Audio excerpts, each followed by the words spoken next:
page 10, para 4.1. And they actually. Hello नमस्कार, मैं हूं तनसुख पालीवाल। लिंकिंग लॉस पे आप सभी का स्वागत, वेलकम।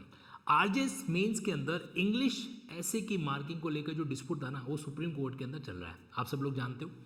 देखो, अभी लेटेस्ट अपडेट को मैं एकदम सिंपल भाषा में 2 मिनट के अंदर आपको समझाऊंगा और उसके अकॉर्डिंग आपको डिसाइड करना है कि अगर आप पिटिशन का पार्ट नहीं है, पिटिशनर नहीं है, तो क्या आपको पिटिशन का पार्ट पढ़ना चाहिए, या फिर अगर मान लीजिए कि किसी कारण से आपका सिलेक्शन हो गया है, आगे बढ़ गए हो, तो अब क्या आपके ऊपर कोई एडवर्स इफेक्ट पड़ सकता है। चलो देखो, अब जो प्रोसीडिंग है, 2 मिनट के लिए थोड़ा सा फील ले लो, क्या किस तरीके से घमासान चल रहा था आज के मतलब उसमें सुप्रीम कोर्ट के प्रोसीडिंग के अंदर। Just have straight away page 10, para 4.1. And they actually, I'll show the photographs. He's annexed it. He did a very thorough. Right. The Dr. Satyendra Singh. हो गया, अब सीधा मुद्दा समझो। देखो, एक्चुअली मैं ये वीडियो अलग से भी आपके लिए अवेलेबल करा दूंगा, बट मेन जो कंसर्न है वो ये है कि सुप्रीम कोर्ट में जो है सॉलिसिटर जनरल तुषार जी ने सारी बातें समझाई कि भाई इस तरीके से 4 पेपर होते हैं, एग्जाम होता है वगैरह वगैरह, और उन्होंने ये कहा कि इस तरीके से 95% ये आंकड़ा जो है ना, ये एक तरीके से पिटिशनर के लिए एक डिसअपॉइंटिंग फैक्टर है। 95% स्टूडेंट को 0 से 15 मार्क्स दिए गए इंग्लिश ऐसे के पेपर के अंदर। तो अगर 95% को दिए गए, यानी कि क्वालिफाइंग मार्क्स जो कैंडिडेट्स है वो भी इसी तरीके से रहे होंगे। एक इंटरेस्टिंग बात देखने को मिली जो इन्होंने बताया कि 3 ऐसे होते हैं, तो 3 ऐसे को 3 डिफरेंट पर्सन जो है वो चेक करते हैं। जो लॉ सब्जेक्ट का ऐसे होता है उसको एक डिस्ट्रिक्ट जज कैडर का बंदा चेक करता है। उसके बाद में बाकी के जो 2 अलग अलग ऐसे उनको इंग्लिश के प्रोफेसर से चेक करवाया जाता है, और फिर उनके जो स्कोरिंग है उसको इस तरीके से एड ऑन करके दिया जाता है। अब ये बात मैं नहीं, ये बात इस हियरिंग के अंदर बाकायदा कही गई है। एंड में मैं आप लोगों के लिए, आप कहेंगे तो हियरिंग चला लूँगा जो मेन पार्ट है इसका। तो ये बात सारी फैक्ट जो है ऑनरेबल सीजे चंद्रचूड़ साहब के सामने आई, और फिर जो तीनों जजेस हैं, ऑनरेबल सुप्रीम कोर्ट के तीनों जजेस हैं, इन्होंने मिलकर एक डिसीजन लिया।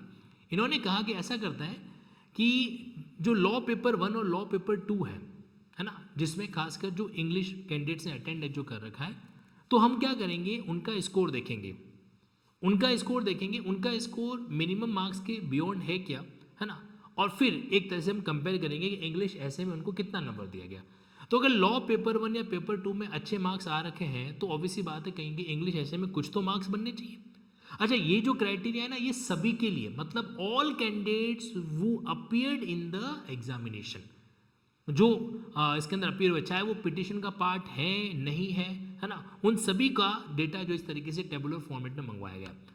अब इनको एनालिसिस किया जाएगा, पता चलता है कि यार स्टूडेंट पेपर 1 में अच्छे मार्क्स ला रहा है, पेपर 2 में ला रहा है, इंग्लिश ऐसे में बिल्कुल 0 ला रहा है, 1 ला रहा है, 2 ला रहा है, तो वहाँ पे सस्पिशन क्रिएट होगा। और अगर सस्पिशन रीजनेबल कोर्ट को लगता है तो फिर वहाँ पे इंग्लिश ऐसे की कॉपी रीचेकिंग के अंदर जा सकती है, और कॉपी रीचेकिंग के अंदर गई तो ऑब्वियसली बात है रिजल्ट रिवाइज होने की संभावना है। लेकिन इस दरमियान भी कहीं कि जिन कैंडिडेट्स का इंटरव्यू हो रखा है, तो शायद, मतलब ये मेरी व्यक्तिगत ओपिनियन हो सकता है, आगे देखते हैं क्या होगा, लेकिन शायद उनको जो है डिस्टर्ब नहीं किया जाएगा। ओके, रिमेनिंग कैंडिडेट्स को अगर मान लो सुटेबल बनते तो शायद ऐड किया जाए, लेकिन अभी सारा कुछ डिपेंड करता है उनके पेपर 1 पेपर 2 के स्कोरिंग अकॉर्डिंग। तो बाकी के स्टूडेंट को भी कुछ नहीं करना है, they need to wait and watch right now, ठीक है। तो अब वहाँ पे वो किस तरीके से मैटर के पेपर 1 पेपर 2 का एनालिसिस ऑब्जर्व करवाते हैं, उससे पता चल जाएगा कि इंग्लिश ऐसे में जस्टिफाइड मार्क्स है या नहीं है। ओके, सो ये सारा सिनेरियो है जो मुझे लगा शॉर्टकट में आपके साथ बताना चाहिए, और मैं कोशिश करता हूँ इस वीडियो का एंडिंग पार्ट आपको बता देता हूँ, और इसका एक पीडीएफ भी जो है ऑर्डर भी आ चुका है, आप सब लोगों ने शायद देख भी लिया होगा, ठीक है। तो ये सारी बात थी उसके संबंध में, और कुल मिला के अगर मौका मिला तो इसके ऊपर एक लिंकिंग वकालत का एपिसोड रिकॉर्ड करेंगे कि किस तरीके से इस मामले, इस तरह से जो मैटर उनको प्लीड है जो किया जाता है। So thank you so much, मैं उम्मीद करता हूँ ये सेगमेंट आपके लिए यूजफुल रहा होगा। और भी कोई आप अगर बात कहना चाहते हैं तो कमेंट बॉक्स में कह सकते हैं। Thank you so much.